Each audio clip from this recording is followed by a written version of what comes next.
Hi, welcome back to the Fastpitch Coaching College. I'm Luke Tet. In this video, step 3, I want to talk to you guys about the position of where your hand is. And what I mean by that is, the key is called hands to shoulder. And all I say is when I talk to kids, even adults, because adults seem to get caught up in the baseball, Major League Baseball hype.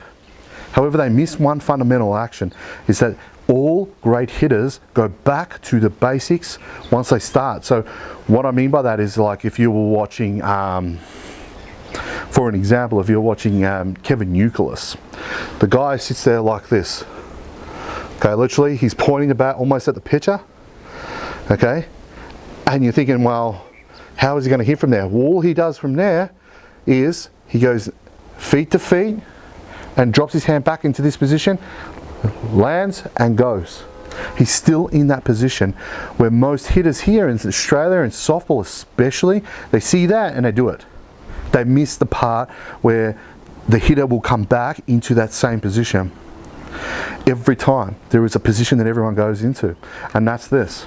So we get into our good solid stance, we're in that powerful position, powerful stance, and all I say is put your bat there. If you can see, that's just resting on my shoulder. Put your other hand on here. This is where our knuckles come into play, okay? And our elbow stays down. And all we do then is lift. That's it. That's it. Keep it simple. You know, pitchers out there are throwing harder than they ever have before on a consistent basis. So if we're not going to keep it simple, they're not going to keep it simple. They're going to push you until you break. They're going to throw harder and harder until you break. And you're going to have to catch up. So keep it simple. So literally, start here, lift your bat. That's it. And this is called hands to shoulder. So we're starting with our hands to shoulder. Now, how this works with the load position is, and your hands work with the load position. And for the purposes of this video, I'm going to use the knee-to-knee method. And all we do is when we go back, our hands push. Just ever so slightly, just push back. Now the key thing here is that we're pushing with our top hand, not our bottom hand, okay? Because when we push with our bottom hand, if you just watch the head of the bat, we will hook the bat. It hooks around the back of my head and makes our swing longer. If we push with our top hand, everything stays exactly the way it started, okay? And we're going to get into how the top hand is a hitting hand anyway. But so for the purpose of this video, this is what it'll look like. That's all it is. Just the smallest little bit, and this is part of the load, right here. Okay, and you see I'm just landing back where I started, throwing a bit of Elvis movement over here. Look at that. Yeah, and now my hands are ready to come through with my hips. And now I have a connection between my hands and my feet. Important that they work together. As you stop, they will stop. Your hands will stop. As they keep going, your hands will keep going.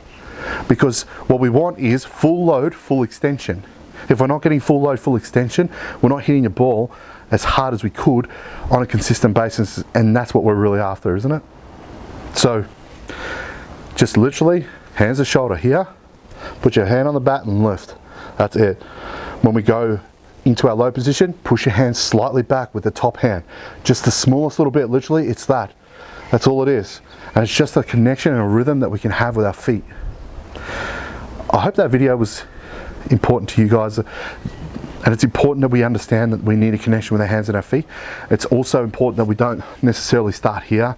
A-frames are no good, I don't think, because it tends to get you into this position here and we're pushing under the ball. And it's good for a drop ball.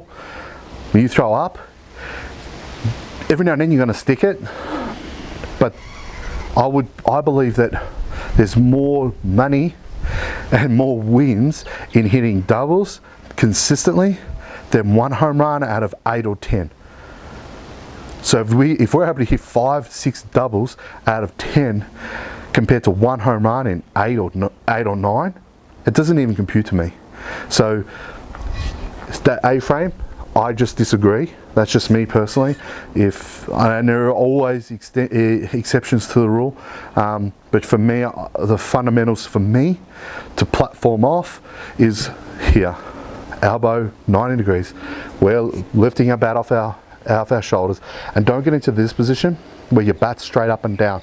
Keep it nice, good angle, and I'll show you how later on how your bat will come through the zone in a better way, instead of being up here and everything's got to change. Everything's got to change to be able to hit the ball. You've got to make space for your hands to hit the ball. So keep that good angle on the bat. Keep your elbow up, not up, just nice and relaxed, and keep a good angle, not straight up. Nice angle where it's nice and relaxed, and you'll feel the bat sort of sitting around here, just resting. That's where we want to feel it. So if you have any questions, post them on this video, and let's have a discussion about them. More than welcome to answer any questions that come up. If you need any drills, let me know. We'll post some more videos about that. So I'll see you on the next video.